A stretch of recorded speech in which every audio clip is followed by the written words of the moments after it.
Hello，大家好，歡迎翻到嚟個 channel，我係澳洲。嚟到呢一個5月嘅時間呢，我哋就 roll 緊呢一個第3歲。咁我嘅第3歲呢，就係兒科啦 ，Pediatrics。咁多數呢，都係會去下啲 outpatient clinics 嗰度啦。咁有時都會出下兒童醫院嘅。咁今日係咩日子呢？咁值得我去拍片呢？其實就係我小學嘅 open day。咁我小學呢，就係讀呢一個保良局陳守仁小學嘅。咁唔知大家知唔知道邊間啦？不過佢就係位於大角咀嗰頭嘅。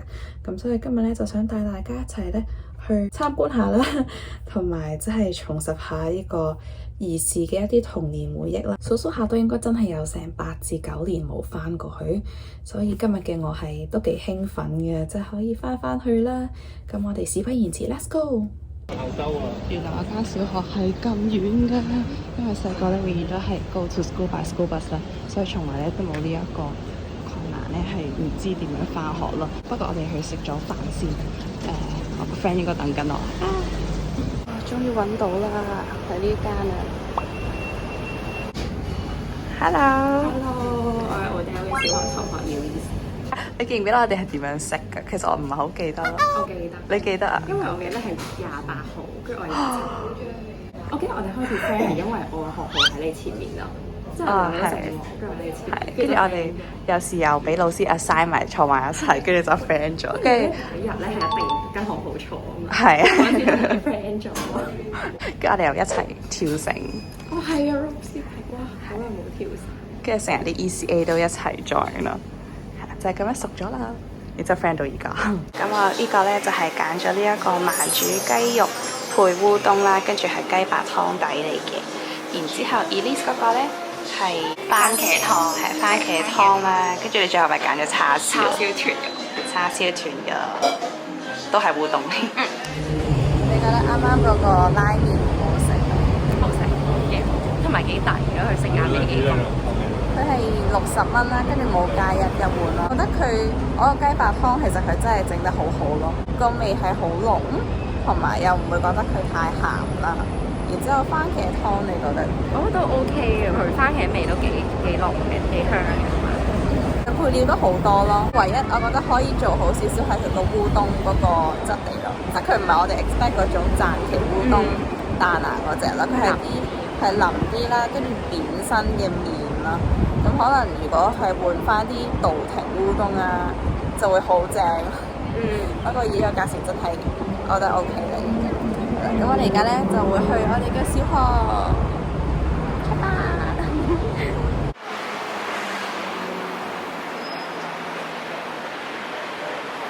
我哋嚟到我哋嘅小學啦，就係呢個保良局陳守仁小學。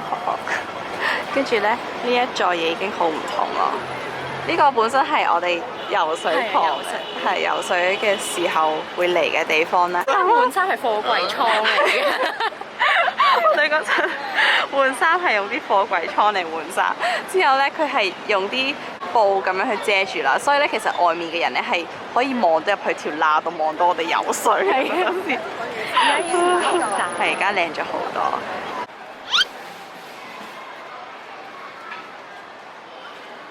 呢個係我哋一個典型嘅班房嘅 layout， 後面咧就有啲 backboard 啦，就係每一年都要去裝飾。呢啲間隔其實比起我哋嗰陣時都已經唔同咗，啲台燈唔同咗。然之後前面咧就係有黑板啦，咁就係抄功課咯，即係抄我哋究竟嗰一日要做啲咩功課同埋幾時交。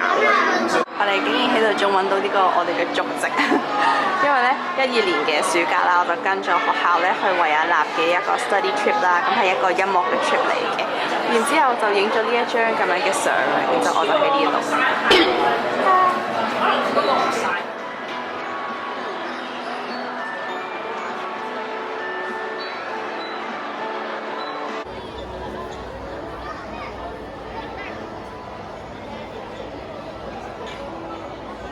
呢度就係我哋以前嘅操場，跟住呢邊都冇乜變過。跟住呢度就係通常係 recess 完之後咧，就要喺度排隊嘅地方。跟翻呢一啲班別嚟到去排隊啦，跟住排得好咧，先可以早啲上班房啦，咁就冇咁熱咯。哇，好犀利啊！而家出埋我哋 Commotion 嘅 merchandise，都幾靚。我哋認得好多老師嘅，我哋見到好多好熟面口嘅老師嘅，不過係唔知佢哋認唔認得我哋啫。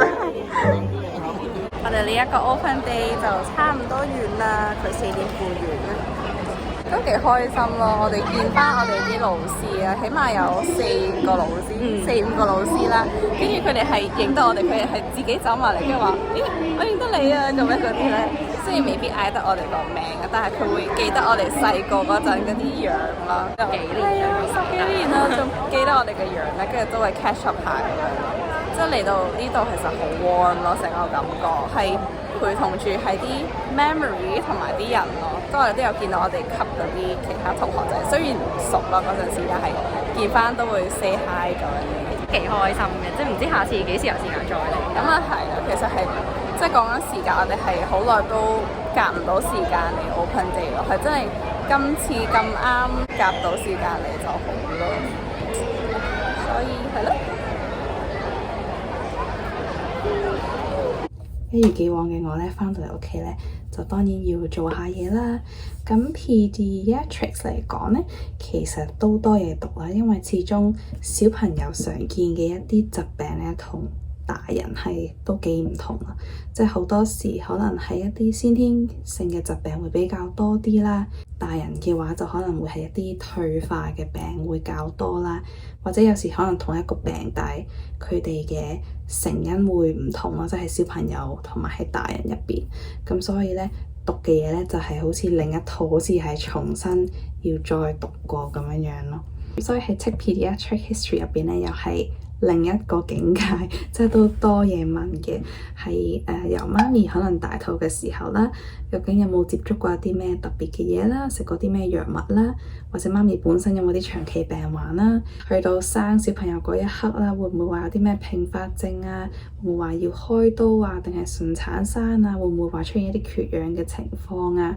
跟住小朋友生咗出嚟之後，有啲咩發展性嘅遲緩啊？有冇出現啲咩問題啊？跟住同埋有冇打齊針啦？同埋都係要諗埋究竟佢屋企嘅居住環境係點樣樣啊？個小朋友嘅心理發展啊，究竟平日係邊個照顧個小朋友㗎？啱啱我所講嗰啲咧，一定唔係全部咯，呢啲只係某部分嘅一啲 history 係要 check 咯。所以呢個都係真係經驗累積翻嚟。咁而家我哋都係開咗，我拍呢條片嘅時候啦，都係開咗呢個 pediatrics 大概2個星期到啦，所以我都仲未去 roll residence。即係我哋講話其實有一段 period 咧係2個星期會留喺瑪麗醫院啦，係即係 weekend 都會留喺嗰度嘅。